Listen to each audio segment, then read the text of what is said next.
Cameroon. Cameroon is a country of West Africa, south of Nigeria. Cameroon was colonized by the Germans. Then after World War I, the country was entrusted to the French and to the British. There are Francophone, French-speaking, and a minority, Anglophone, English-speaking. And the Anglophone population are not identifying themselves with the centralized government that is ruled by the Francophone, the French. Since 1960, the country has known only two presidents. And the one who is in power, Paul Hitler Biya'S, he is there since 36 years.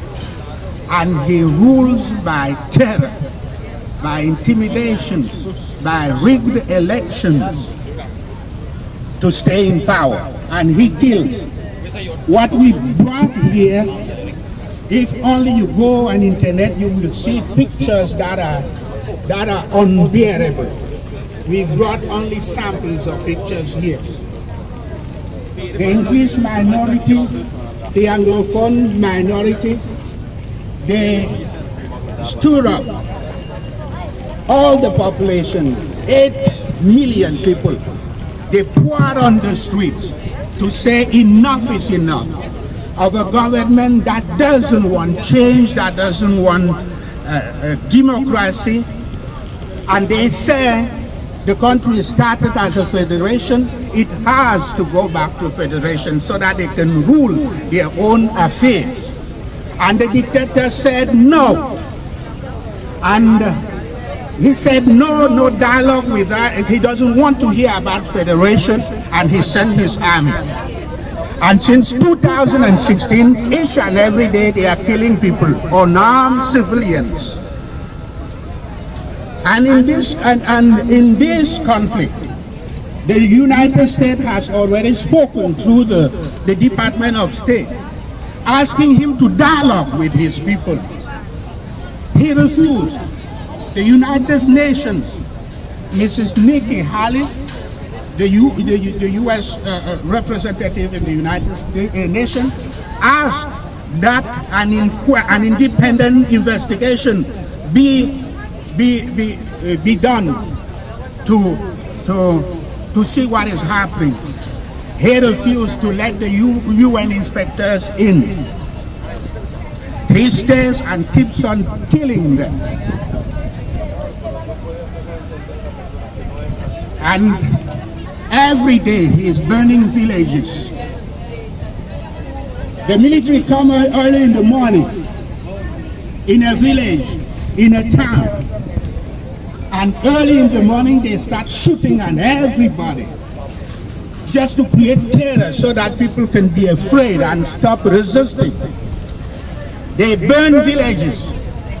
The old people who cannot flee because they have not the strength enough to flee, they are burned in their houses.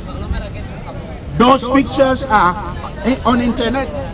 Only if you search Cameroon Anglophone crisis, you will see more than these horrors each and every day.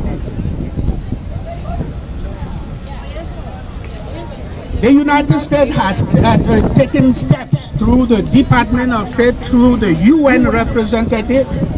The ambassador of the US in Cameroon has stood up after a meeting with this dictator.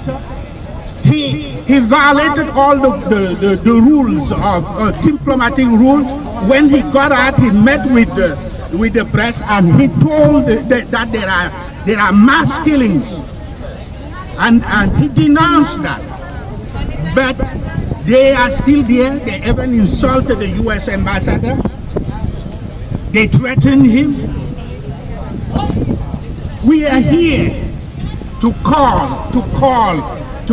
ask President Donald Trump to speak out He has never spoken out on this crisis, and people keep being killed.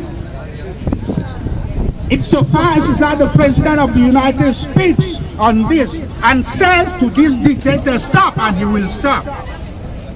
He is backed by the French. He is backed by the French. That's why he does all this. All the problems that happen in Africa, a dictator cannot stay if he's not backed by a superpower. He is backed by the French because of oil, because there are oil reserves in the English-speaking territory. And that's why they do this. They don't want the people to claim that they have part in oil. And the people are being killed. Please,